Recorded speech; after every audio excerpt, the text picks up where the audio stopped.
Shalom Bapak Ibu, sahabat Galilea yang diberkati oleh Tuhan Yesus. Hikmat adalah pemberian Tuhan yang sangat berharga di dalam kehidupan orang percaya. Menjadi orang berhikmat berarti menjadi orang yang menempatkan diri sebagai insan yang tidak pernah mengabaikan kehadiran dan peran Tuhan dalam hidupnya. Alkitab mencatat hikmat itu lebih berharga daripada permata.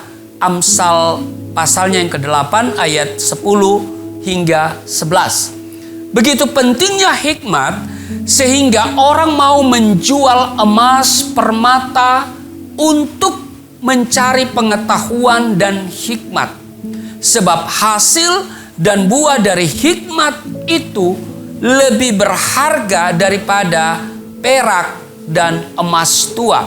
Kalau saudara baca di dalam Amsal pasalnya yang ke-8 pada ayat 18 dan 19. Artinya orang berhikmat tidak akan sulit memperoleh emas tua, bahkan lebih daripada itu. Nah, kalau kita lihat Raja Salomo, dia menyadari akan hal ini. Sehingga pada saat Allah berfirman kepadanya, mintalah apa yang hendak kuberikan kepadamu, Salomo meminta hikmat untuk memimpin umat Israel. Saudara bisa baca dalam 1 Raja-Raja pasal 3 ayat 5 sampai dengan ayatnya yang ke-9. Allah berkenan dengan permintaan Salomo itu serta mengabulkan doanya. Dalam Pengkhotbah pasalnya yang ke-9 ayat 16, Salomo menulis, hikmat lebih baik daripada keperkasaan. Dalam ayat 18, hikmat lebih baik daripada alat-alat perang.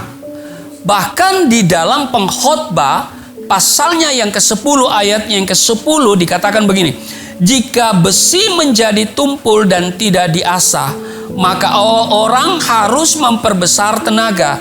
Tetapi yang terpenting untuk berhasil adalah hikmat. Pertanyaannya adalah, apa itu hikmat? Hikmat mengandung kecerdasan, pengetahuan, dan kebijaksanaan.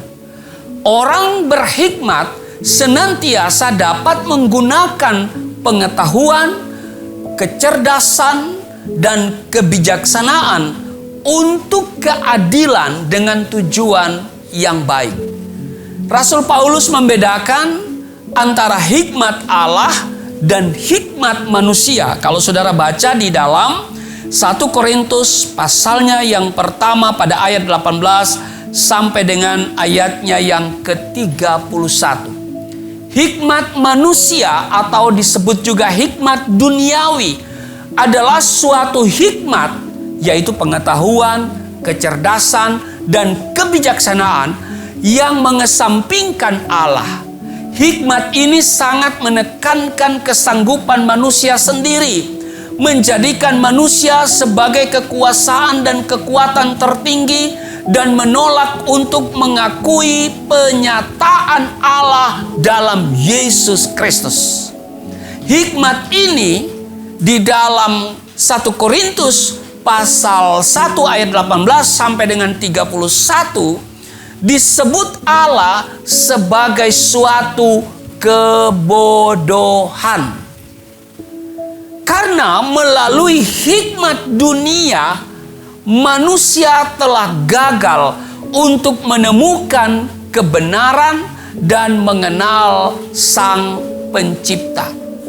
Nah, Yesus Kristus menghendaki saudara dan saya agar hidup dalam hikmat Allah.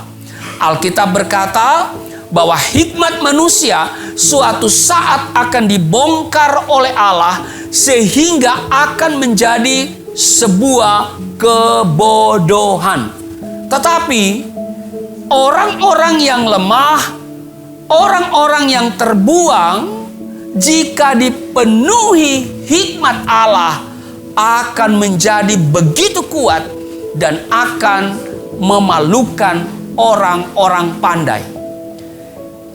Karena itu saudaraku yang kekasih di dalam Yesus Kristus, sahabat Galilea yang diberkati oleh Tuhan, karena seorang yang memiliki hikmat Allah akan memenangkan banyak jiwa, maka kita perlu hidup sebagai orang yang memiliki hikmat.